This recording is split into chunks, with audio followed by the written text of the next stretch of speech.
الله الرحمن الرحیم نهم نمبر درس دعوت ابراهیم د ابراهیم علیه السلام ابراهیم علیه السلام دعوت ودعا روبل الابراهیم ابراهیم علیه السلام قومه خپل قوم الى الله الله طرف ته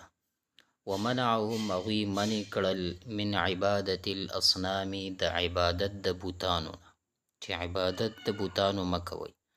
قال او فرمایل ابراهیم علیه السلام لقومه د پاره د قوم خپل ما تعبدون یعنی سشي تاسو عبادت کوي ودعا ابراهیم قومه الى الله ومنعهم من عبادة الأصنام قال إبراهيم لقومه ما تعبدون روبل ابراهیم علیه السلام مبارک قوم خپل الله طرف ته او غوی منع کړل د عبادت د بوتانو نه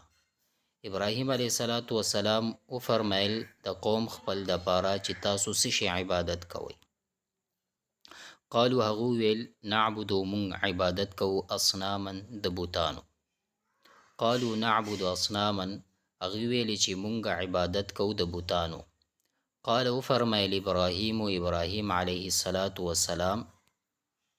هل يسمعونكم اي تاسو اوري اذ تدعون چې کله تاسو رابلی اغه تاسو اوري هل يسمعونكم اذ تدعون اي تاسو اوري چې کله تاسو رابلی او ينفعونكم یا تاسو ته نفع درکې او یضرون یا تاسو ته ضرر درکې قالو اغوی ویلی بلکې وجدنا مونږ لیدلی یعنی مونږ کړي دي آبا زمونږه یعنی مشران پلار زمونږه کذالک هم دکرنګي یفعلون اغوی کول قالوا بل وجدنا آباءنا كذلك يفعلون اغوی ویلی چې بلکې مونږ داسې لیدلی دي خپل مشران چې داسې به کول زکه مونږ د بوتانو عبادت کو قال او فرمایل ابراهیم علیه السلام فانا پس لا نه اعبد عبادت کوم هذه الاصنام دغه بوتانو نو قال ابراهیم فانا لا اعبد هذه الاصنام ابراهیم علیه السلام فرمایل چې زه نکوم عبادت دغه بوتانو بلکې انا ز عدو دشمن یم لهذه الاصنام دغه بوتانو بل انا عدو لهذه الاصنام بلکې زه دشمن یم دغه بوتانو د پاره لهذه الاصنام د پاره د دې بوتانو انا ز اعبد عبادت کوم رب العالمین چې رب د ټولو عالم دی پالون کې د ټولو مخلوقاتو دی الذي هغه رب خلقني چې زه پیدا کړی يم فهو يهدي او هغه ما ته لار ښیي یعنی زه د هغه رب عبادت کوم الذي هغه رب خلقني فهو يهدي چې زه پیدا کړی يم او هغه ما ته لار ښیي والذي او هغه رب هو چې هغه يطعمني چې خوراک را کوي ماته و یسقین او سکاک را کوي ماته او هغه رب چې ماته خوراک سکاک را کوي زه د هغه عبادت کوم و اذا کله چې مریض زه بیمار شم فهو ساغه یشفین ماته شفا را کوي و اذا مرضت فهو یشفین کله چې زه بیمار شم هغه ماته شفا را کوي والذي وهغه رب یمیتنی